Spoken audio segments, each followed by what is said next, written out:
आपण ही थेट लालबागच्या राजाची दृश्य बघतो आहोत। यंदाचं 92वं वर्ष आणि लालबागचा राजा हा विसर्जनाचा सोहळा आपण पाहतो आहोत। लालबागचा राजा हा मंडपातून आता बाहेर निघतो आहे। इथे दृश्य आपण बघतोय, प्रचंड अशी अलोट अशी गर्दी या दोन्ही बाजूला।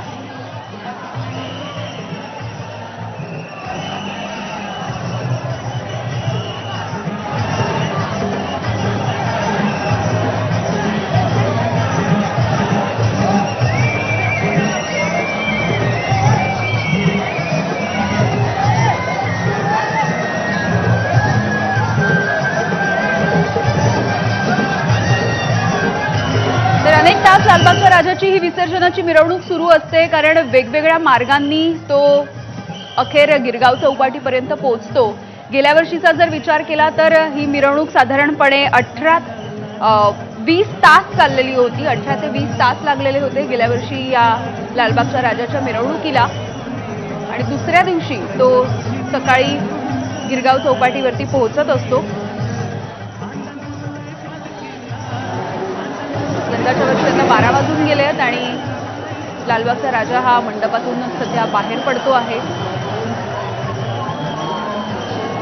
एकूण जर आपण या विसर्जन मिरवणुकीचा प्रवास जर जाणून घ्यायचा प्रयत्न केला, लालबागच्या राजाची ही जी विसर्जनाची मिरवणूक आहे ती लालबाग, भारत माता सिनेमा, पुन्हा एकदा गोल फिरून तो लालबागच्या याच गेटवरती येतो। नंतर पुढे चिंचपोकळीचा पूल, भायखळा रेल्वे स्थानक, क्लेअर रोड, नागपाडा, दोन टाकी, कुंभारवाडा, सुतारगल्ली, सीपी टँक परिसर, बीपी रोड, ओपेरा हाऊस असा सगळा त्याचा प्रवास असतो लालबागच्या राजाच्या या मिरवणुकीचा। आणि या सगळ्या मार्गामध्ये लालबागच्या राजाला बघण्यासाठी, त्याचा फोटो घेण्यासाठी, त्याचं दृश्य आपल्या डोळ्यांमध्ये साठवून ठेवण्यासाठी आणि बाप्पाला भक्तिभावानं निरोप देण्यासाठी मोठी गर्दी या ठिकाणी झालेली असते। अगदी उद्या सकाळी 8 वाजेपर्यंत तरी ही मिरवणूक चालेल। आणि हा सगळा परिसर जर आपण पाहिला, लालबागचा परिसर, तर हा प्रचंड गजबजलेला असतो। सध्या ही दृश्य आपण बघतोय, लालबागचा राजा हा मंडपातून सध्या बाहेर येतोय। फुलांचा वर्षाव, या फुलांच्या वर्षावामध्ये लालबागचा राजा सध्या आता मंडपातून बाहेर निघालेला आहे। मोठ्या प्रमाणावरती लालबागचा राजा सार्वजनिक जे गणेश मंडळ आहे त्याच्या कार्यकर्त्यांची सुद्धा तितकीच मोठी गर्दी असते।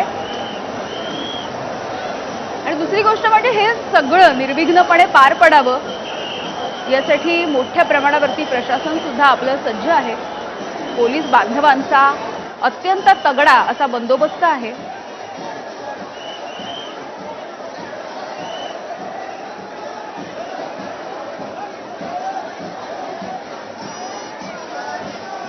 तर अलोट गर्दी झालेली आपण पाहतोय। लालबागचा राजा हा हळूहळू त्याच्या मंडपातून बाहेर निघतोय।